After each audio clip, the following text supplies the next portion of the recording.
오늘 우리가 읽은 말씀은 아사 왕이 개혁을 행한 그 내용을 담고 있습니다. 아사 왕은 나라가 북이스라엘과 남유다로 나눠진 이후에 남유다의 르호보암과 아비야에 이어서 세 번째 왕이 된 그런 사람입니다. 이 역대하 14장에서부터 16장까지 말씀은 아사 왕에 대한 내용을 기록하고 있습니다. 어제 우리가 읽진 않았지만 14장에는 아사 왕이 왕위에 오르면서 그가 이교 제단과 산당들을 모두 없애고 또 모든 기념 기둥들을 깨뜨리고 아세라 목상들을 토막내었던 그런 내용들을 담고 있습니다. 뿐만 아니라 그가 모든 성읍에서 이 산당과 분향 제단을 다 없애고 또 요새와 성읍들을 새로 지었던 내용들을 우리가 읽을 수 있습니다. 이때는 정말 모든 전쟁이 그치고 평온한 시간을 지내게 되었습니다. 근데 또 그 이후에 구스, 이디오피아가 또 쳐들어와서 그들과의 전쟁을 겪게 되는 그런 내용이 있는데, 이 전쟁에서 아사 왕은 큰 승리를 이루고 또 많은 전리품을 얻어서 돌아오는 그런 모습을 보게 됩니다.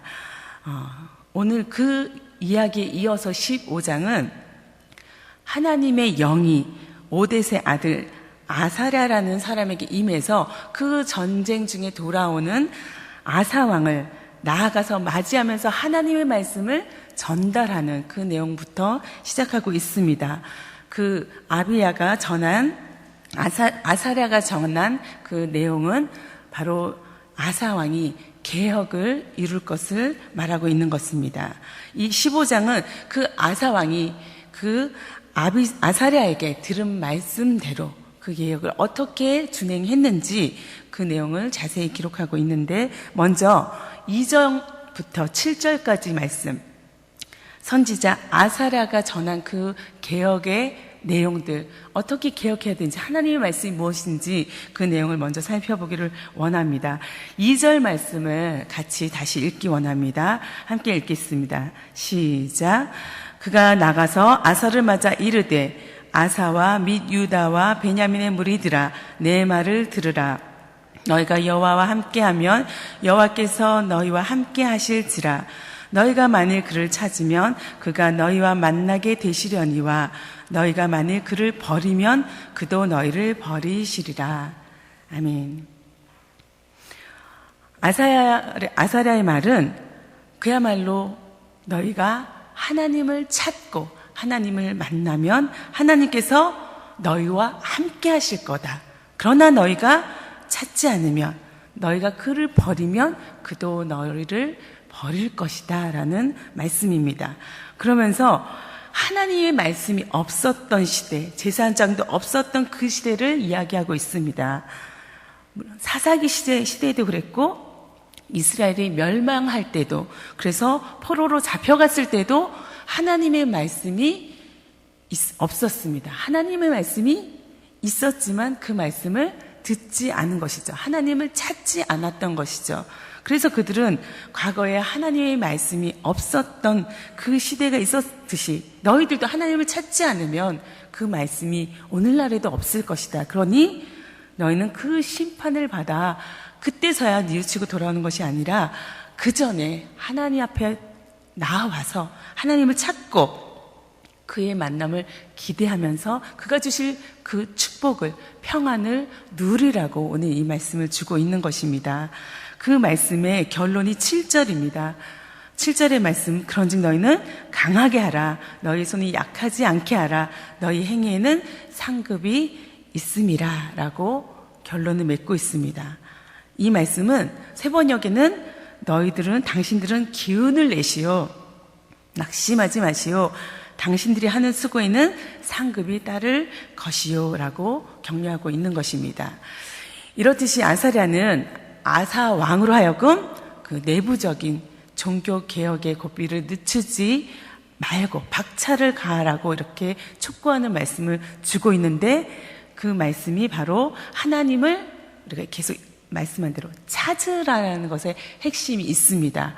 오늘 15장에는요, 이렇게 하나님을 찾으라는 말씀이 여러 번 반복되고 있습니다. 2절에도 읽은 대로 너희가 만일 그를 찾으며 라고 되어 있고, 4절에도 이스라엘 하나님 여호와께로 돌아가서 찾음에, 12절에도 또 마음을 다하고 목숨을 다하여 조상들의 하나님 여호와를 찾기로 언약하고, 13절에 여호와를 찾지 아니하는 자는, 15절에 여호와를 찾았으므로, 이렇게 여호와 하나님을 찾으라는 말씀이 반복되고 있는데, 하나님을 찾아서 그 하나님을 만나라고 권하고 있는 것입니다. 이렇게 하나님을 찾으라, 하나님을 만나라라고 권하고 또 명령하고 있는 것입니까? 우리가 이 세상을 사는 동안에는 정말 찾아야 될 것이 많이 있습니다. 저는 어린 시절에 누구나 그랬듯이 길을 한번 잃어본 적이 있습니다. 친구네 집에 놀러 갔다가 집에 돌아오는 길에 그 동네는 정말 미로처럼 너무너무 꼬불꼬불 막 그렇게 집들이 있어서 나오는 구멍을 찾지 못해서 한참을 그 안에서 뱅글뱅글 돌면서 길을 찾았던 그 공포감을 느낀 적이 있었는데, 이렇게 찾을 때는 어때요? 막 정말 간절하고 갈급하고 애타는 마음이 있습니다. 그러다가 막상 길을 딱 찾고 발견하면 그 안에서 얼마나 큰 기쁨과 해방감과 안심과 안도하는 그런 것이 있습니까? 그런 마음이 우리 일평생 계속되는 것을 느낄 수 있습니다. 청소년 시기에는 정말 내가 앞으로 뭘 하면서 살아야 될지, 내 앞길은 어떤 것인지 그 진로를 찾아서 끊임없이 고민하고 방황합니다. 그런가 하면은 그 일이 이거인 것 같다, 내 진로는 이거인 것 같다 하고 나서는 또 거기에 맞는 직업을 찾느라고 우리가 너무도 많은 시간을 투자하고 애쓰는 것을 볼 수 있습니다. 뿐만이 아닙니다. 내 짝꿍, 내 배우자를 찾느라고 오랜 시간 기도하고 눈을 크게 뜨는 그런 일들도 우리가 하게 됩니다. 어려운 일을 만나면 나를 도와줄 사람이 누굴까? 내 주변에 어떤 사람이 나를 도울 수 있을까? 사람을 찾아 헤맬 때도 있습니다. 그런가 하면 살 집을 찾기도 하고, 우리가 또 여러분들 중국에 자주 가서 보면은 물건을 찾아 헤매지 않습니까? 이번에 어떤 물건을 하면 참 그 결과가 풍성할지, 그 좋은 물건을 찾아서 정말 온갖 스트레스를 받으면서도 그 일을 또 날마다 반복하고 있는 것입니다. 이렇게 사소한 것에서부터 큰 일까지 우리는 평생을 찾고 찾는 것에 우리의 시간과 노력을 다하고 있습니다. 그렇습니다. 우리가 그때그때 필요한 것들은 날마다 눈을 크게 뜨고 잘 찾아야 합니다. 그리고 그 결과를 누려야 합니다. 그런데 정말 이 선지자는 우리가 정말 찾아야 될 것이 무엇이냐면, 우리가 반드시 찾아야 될 것이 무엇이냐면 하나님이라고 우리에게 말씀하고 있는 것입니다. 그래서 이 세상에서 이루어질 그 많은 찾음의 근본이 되는 것이 하나님이라고 얘기하고 있습니다. 왜냐하면 하나님만이 우리 인생의 모든 답을 갖고 계신 그런 근본적인 해답자, 그런 주인이 되시기 때문입니다. 그리고 그분이 바로 우리 생명과 관련된 분이기 때문입니다. 그분이 우리에게 구원을 주고 평안을 주고 참 회복을 주는 유일한 분이기 때문입니다. 그분이 바로 나의 주님으로 왔을 때 우리가 그 답을 순간마다, 그때마다 찾아 헤매지 않아도 그 답을 가지고, 그 열쇠를 가지고 우리 인생을 살아갈 수 있는 것입니다. 그래서 이사야 선지자는 그렇게 말했습니다. 너희는 여호와를 만날 만한 때에 찾으라, 가까이 계실 때 그를 부르라 라고 명령하고, 또 시편 기자도 젊은 사자는 궁핍하여 줄일지라도 여호와를 찾는 자는 모든 좋은 것에 부족함이 없으리로다. 그분을 찾는 자는 부족함이 없다고 우리에게 그렇게 고백하고 있습니다. 그러므로 우리도 하나님을 찾아야 하는 것입니다. 하나님을 찾고 또 찾는 것에 온 우리의 신경을 집중해야 하는 것입니다. 특별히 우리 삶 가운데 정말 삶의 어떤 문제에 부딪혔을 때, 어떻게 해야 될지 모를 때 하나님의 안내를, 하나님의 인도를 구해야 할 것입니다.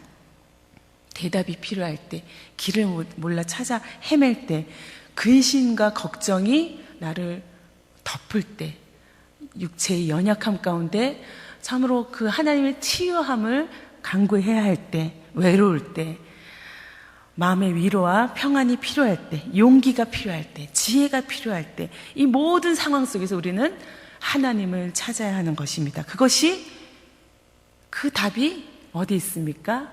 바로 말씀 가운데, 기도 가운데 있는 것입니다. 그래서 우리가 이 아침에 이 전을 찾아와서 하나님을 찾는 것이 아닙니까? 우리 기도 가운데 하나님 말씀하여 주시옵소서, 하나님 답을 주시옵소서, 하나님 길을 주시옵소서, 그 간구를 우리가 드리는 것입니다.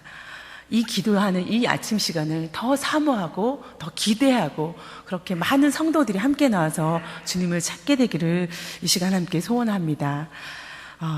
이 말씀대로, 예언자의 말씀대로 아사왕은 개혁을 시작했습니다. 그 개혁의 첫 번째는 8절에서부터 시작되는데, 8절에 보면 아사가 이 말 곧 선지자 오뎃의 예언을 듣고 마음을 강하게 하여 가증한 물건들을 유다와 베냐민 온 땅에서 없애고, 또 에브라임 산지에서 빼앗은 성읍에서도 없애고, 또 여호와의 낭실 앞에 있는 여호와의 제단을 재건하고, 이렇게 없애는 일과 다시 세우는 일을 시작했습니다.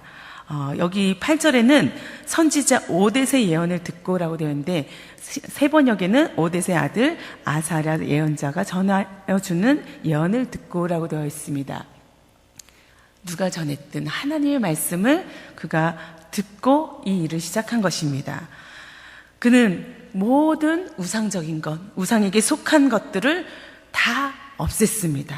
그리고 15년 셋째 달에 모든 이스라엘의 속한 족속들이 나와서 예루살렘에 모여서 제사를 드리게 되었습니다. 하나님께 그 제단을 다시 재현하고, 이전에 솔로몬 시대에 지었던 그 성전이 오랜 시간이 지나면서 많은 것들이 보수가 또 필요했겠죠. 그리고 전쟁을 통해서 이런 것들이 또 있었을 것입니다. 그 모든 것을 다시 온전케 한 것입니다. 그리고 전쟁에서 얻은 그 모든 전리품을 가지고 그 전리품 중에 소 700마리와 양 7,000마리를 제물로 삼아서 하나님께 온전히 드렸습니다.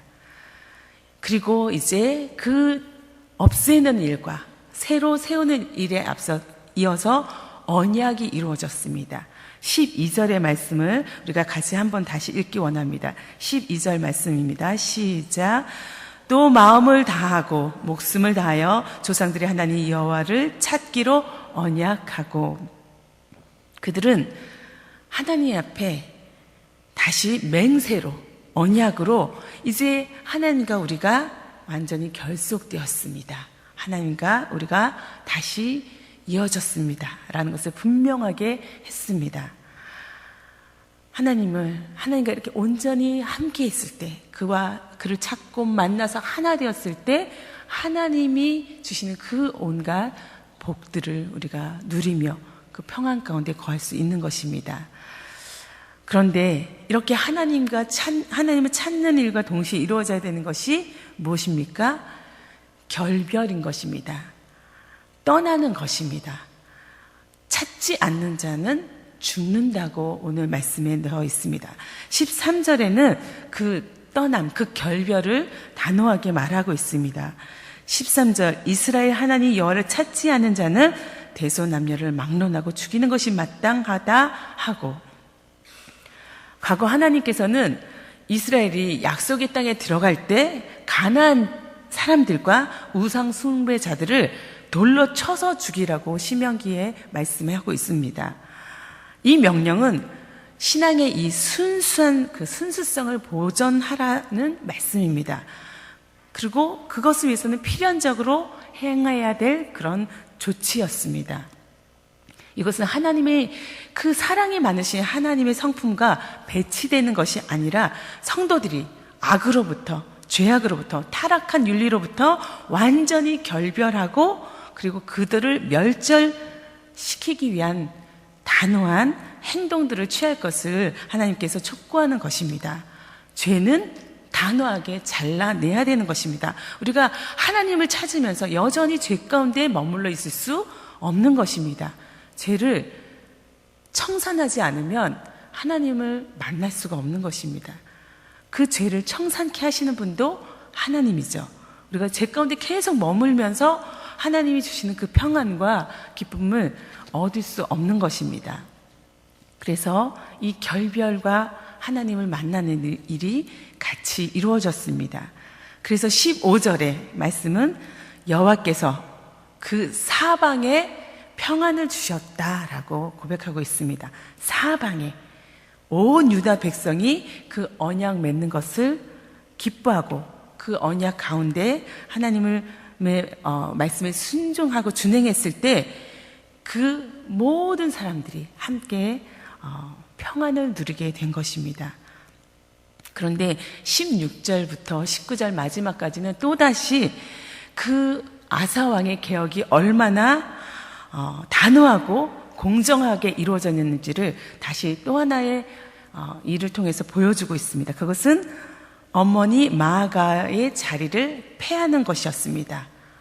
여기서는 마아가가 어머니라고 표현되어 있지만 마아가는 르호보암, 그러니까 아비야 그 위에 르호보암의 아내였으며 또 그 압살롬의 오늘 죄송합니다. 압살롬의 딸이라고 되어 있습니다. 그렇기 때문에 마아가는 어머니들 할머니들 그 혈육이었던 것입니다. 그런데 그 마아가가 세웠던 아세라상, 우상 숭배 그 모든 것들을 어떻게 합니까? 제하여 버릴 뿐만 아니라 그 모든 것을 태워서 없앨 뿐만 아니라 그 자리로부터 더 이상 잊지 못하도록, 그 자리에서 더 이상 악한 영향력을 끼치지 못하도록 그 자리로부터 끌어내린 것입니다. 이제 그 모든 개혁들은 이렇게 단호하고 공정하게 이루어졌습니다. 이제 이 아사 왕의 개혁을 보면서 역대하 기자는 17절에 이렇게 기록하고 있습니다. 아사의 마음이 일평생 온전하였다라고. 그런데 이것을 열왕기상의 말씀에 보면은 그 온전함이 여호와 앞에 온전하였다라고 기록되어 있습니다. 여호와 앞에 이 온전이라는 이 단어는, 샬렘이라는 단어는 마음을 끝까지 일관되게 지속해서 어떤 일을 끝마쳤다라는 뜻을 갖고 있습니다. 우리가 개혁을 이루고 새롭게 하는 일들은 한순간의 마음에서도 이루어질 수 있습니다. 그래, 새롭게 돼야지. 그래, 달라져야지. 그러나 그것을 일평생 지속하는 것은 하나님께서 붙들지 않으면, 하나님께서 내 마음과 함께하지 않으면 어려운 일인 것입니다. 날마다 하나님 앞에 나와서 그를 찾고 만나는 일을 지속할 때 우리가 하나님 앞에서 온전하였다라고 평가될 수 있는 것입니다. 여기에서 하나님을 찾는 우리들이 아사가 그렇게 평가되었듯이 우리가 평생 하나님 앞에 온전했다라고 그렇게 고백되어질 수 있는 여러분과 저의 삶이 되기를 소원합니다. 오늘도 성령님께서 우리를 붙드셔서 하나님, 우리의 마음이, 주님이 주신 이 마음이 지속될 수 있도록, 계속될 수 있도록 오늘 하루도 붙들어 주십시오. 이 일주일도, 이 평생도 붙들어 주십시오. 그렇게 기도하며 나아가는 여러분과 제가 되기를 소원합니다. 함께 기도하겠습니다. 아버지 하나님, 감사합니다. 우리를 주님의 사람으로, 주님의 자녀로 부르시고 또 주님을 만날 수 있게 모든 은혜 주신 것 감사합니다. 특별히 주님을 찾을 수 있는 그 마음을 허락하여 주셔서 감사합니다. 주님, 종일토록 주님을 찾으면서 순간마다 하나님이 원하시는 대로, 그 인도대로 따라갈 수 있는 우리 삶이 되도록 도와주시고 함께하여 주시옵소서. 이 일주일도 주님께서 동행하여 주시고 주님 앞에 온전히 참 예배로, 참 제사로 올려드릴 수 있는 우리 삶이 되도록 인도하여 주시옵소서. 예수님의 이름으로 간절히 기도하옵나이다. 아멘.